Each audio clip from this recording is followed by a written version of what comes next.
Buen día, bienvenidos a Comentarios al Evangelio del Domingo, en esta ocasión celebrando ya el 27º domingo del tiempo ordinario del ciclo B del año litúrgico en el que estamos leyendo el Evangelio de San Marcos.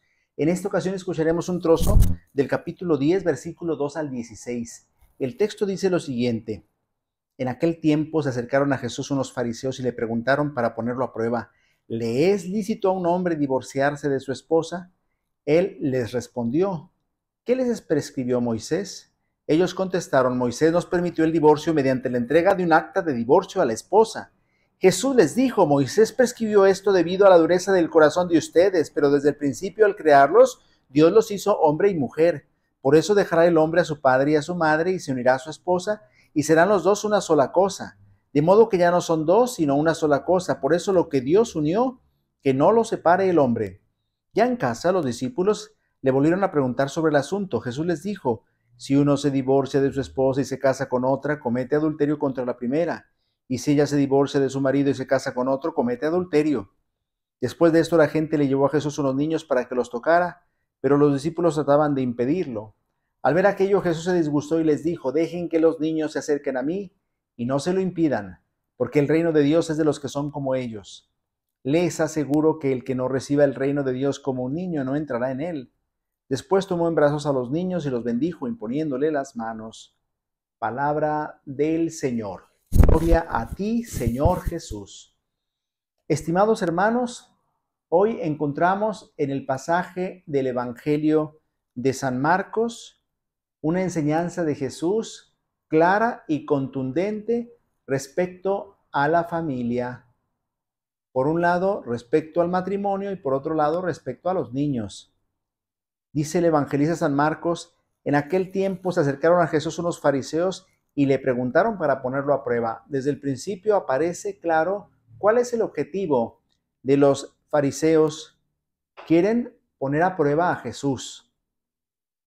Y dice el evangelio que le preguntaron: ¿le es lícito a un hombre divorciarse de su esposa? Una pregunta capciosa, una pregunta que lleva trampa, porque quieren ver qué es lo que dice Jesús acerca de un tema que para ellos ya estaba definido. Y ya estaba definido porque Moisés les había permitido el divorcio. Jesús les respondió: ¿qué les prescribió Moisés?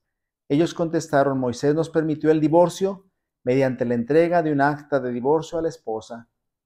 Efectivamente, así lo había permitido Moisés. Y sin embargo, Jesús aquí aparece superior que Moisés, porque lo es.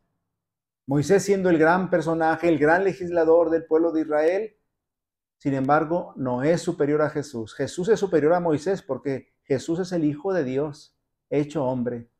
Y por eso Jesús aparece corrigiendo lo que Moisés les permitió.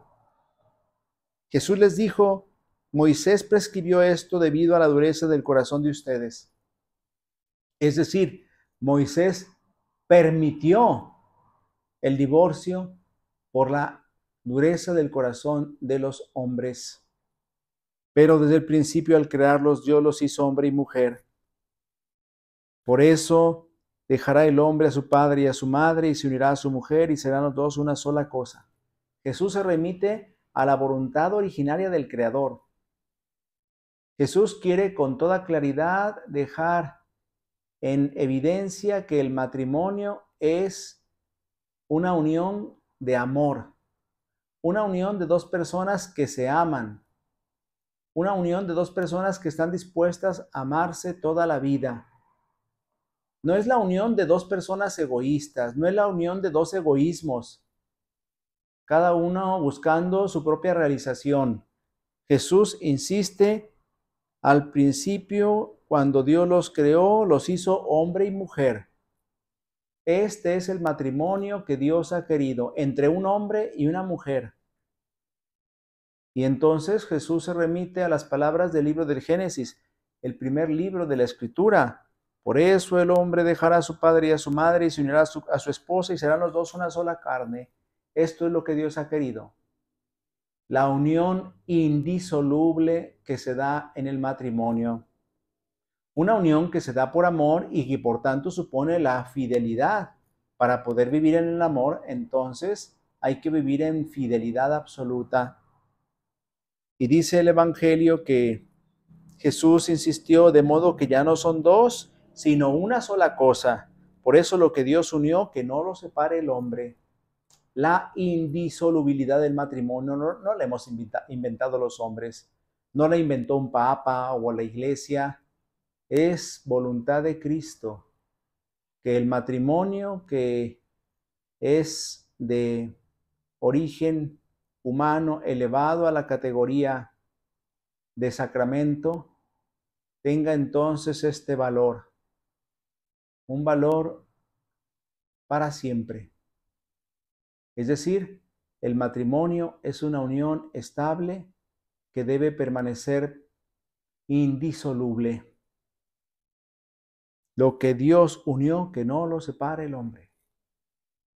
Un matrimonio bien realizado no lo puede deshacer un hombre.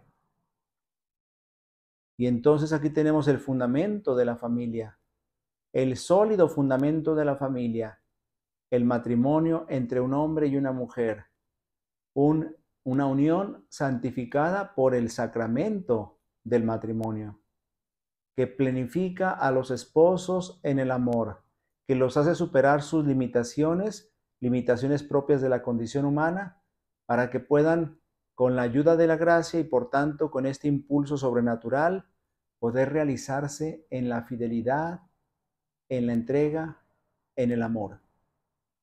Luego dice el Evangelio, después de esto la gente le llevó a Jesús unos niños para que los tocara, pero los discípulos trataban de impedirlo. Habría que caer en la cuenta que los discípulos no eran unos malvados o desalmados. ¿Por qué impedían que los niños se acercaran a Jesús? Porque en aquel entonces los niños eran tenidos por poca cosa. Los niños contaban menos que nada, al menos a nivel social. Los niños no podían hablar en presencia de un adulto, los niños no tenían derechos. Era otro tiempo. Jesús predicaba a los adultos fundamentalmente y por eso los discípulos tratan de impedir que las personas le acerquen a Jesús a los niños porque piensan que el maestro está ocupado, está cansado, no tiene tiempo para estas nimiedades. Y sin embargo, al ver aquello, Jesús se disgustó y les dijo, dejen que los niños se acerquen a mí.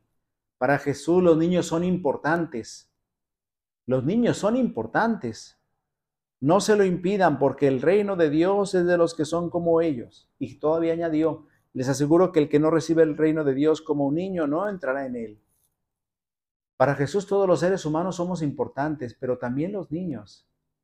La vida de los niños es importante a los ojos de Dios. Y más la vida de los niños no nacidos. En estos días, una nueva intentona de los diputados de Jalisco que quieren legalizar el aborto y ampliarlo para aplicarlo en todas las etapas de la formación de un niño en el vientre materno. No es propiedad de su madre. Una vida nueva que se está gestando en su interior es una vida distinta que debía tutelar la autoridad, porque el primer derecho es el derecho a la vida y por tanto no tienen derecho de decidir sobre la muerte de un niño, legislar sobre la muerte de un niño. Los legisladores no fueron elegidos para eso, para quitar la vida, sino para conservarla. En estos días en que el Papa visitó Luxemburgo y Bélgica, declaró con claridad, el aborto es un asesinato y no podemos discutir más sobre ese asunto, dice el Papa. Y los médicos que lo realizan son sicarios, porque a un sicario se le encarga eliminar a una persona, pues es lo que hace un médico con un aborto. Y hay quien se indignó por las palabras del Papa, porque a las cosas hay que llamarlas por su nombre. El aborto es un asesinato y el que lo realiza es un asesino. Hay que decir las cosas por su nombre, aunque esto no guste, aunque no sea esto popular, aunque algunos se disgusten. Respeten la profesión de los médicos que la ejercen legalmente. Será legal, pero no es moral. Que quede bien claro, asesinar siempre será un acto inmoral, aunque esté tutelado por la ley. Una ley que apoya un asesinato no es una ley que debamos obedecer, es una ley injusta. Hay que decirlo con claridad. El Evangelio defiende la vida, el Evangelio defiende la dignidad de la persona, el Evangelio defiende la vida de los niños, sobre todo de los más pequeños, de los no nacidos, los que no pueden defenderse. Es el peor de los crímenes, abominable, precisamente porque se realiza contra un ser indefenso. No puede defenderse. Qué saña, qué maldad, la de quienes piensan que este es un acto de derechos humanos, procurar la muerte de un niño no nacido. Pidámosle a Dios que nos ayude a comprender el mensaje de este Evangelio y que nos ayude a ponerlo en práctica en nuestra vida cotidiana. El Señor esté con ustedes. La bendición de Dios Todopoderoso, Padre, Hijo y Espíritu Santo, descienda sobre ustedes y les acompañe siempre. Si Dios lo permite, nos vemos la próxima semana. Que pasen un feliz día del Señor.